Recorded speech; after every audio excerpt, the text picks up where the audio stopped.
واحد من الشباب مرة اتصل علي قال اشتي انتحر. الله أكبر والفعل. والله كل ما حكت أقسم لك بالله ما أتألم من كل قلبي والله. اتصل علي شاب ما شاء الله وسيم حي كان في الجامعة كان سنة أولى كلية الشريعة ما شاء الله كذا وسيم وبدلة وكرفتة يعني تصابون اللوكس إنه رائع لكن عقله ما ولا سعى جني بن جني. فقال لي يا شيخ اشتي أسألك سؤال تفضل. قال لي ايش حكم الانتحار حرام ولا حلال؟ كما قال سئلت فلان وسئلنا فلان وسئلنا فلان كلهم قالوا حرام. قلت أنا بالنسبة لي الانتحار عندي حلال. والله قلت والله بس الشيء تجي لعندي إلا جل رويك كيف تموت.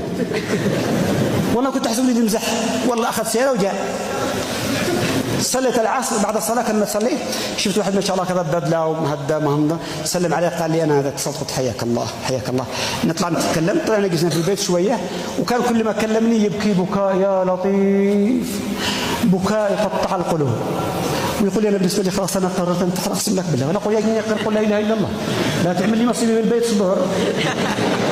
اصبر ويقول لي أنا بالنسبة لي أنا خلاص أنا قررت.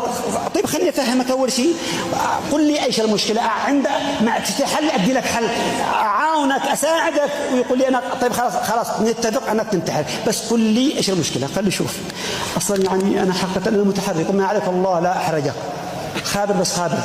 قال لي شوف كنت أحب واحدة حقيقة يعني كنت أحب واحدة وتزوجت. يوه جعل لك قال هذا قمنا وليعلم الله ايش قد به وقامعك من مصيبه علشان استرعاونه.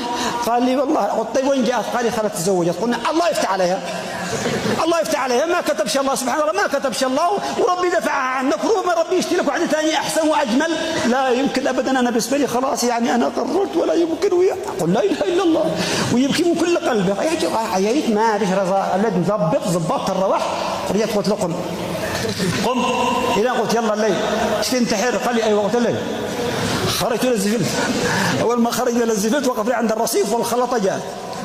قلت شوف صلي على رسول الله اللهم صل على رسول الله. قلت يا أخي شوف دي محب يا ابني الله يحفظك دي محب كيف يحب إن المحب لمن يحب مطيع. ايش اللي جاي؟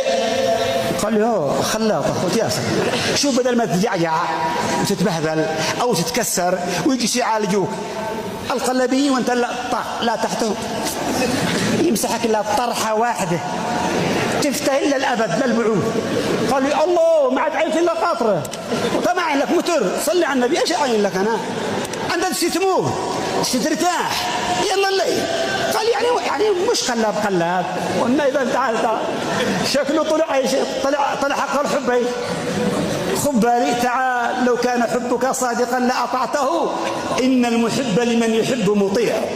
فواحد لما يعيش مع القرآن الكريم ثاني والله أسعد أصحاب القرآن مستمتعين بالقرآن والتلاوة والمراجعة والحفظ ما عنده هم ولا عنده غم ولا عنده ضيق ولا عنده حزن ولا عنده كرب مرتاح نفسيا. لكن من ترك القرآن والصلاة والأذكار قال الله ومن أعرض عن ذكري فإن له معيشة ضنكا. ضنك حياته كلها ضنك أكله كله الزبل حياته كلها ملل لأنه ما بش قرآن كريم ولا صلاة. ماذا تتوقع؟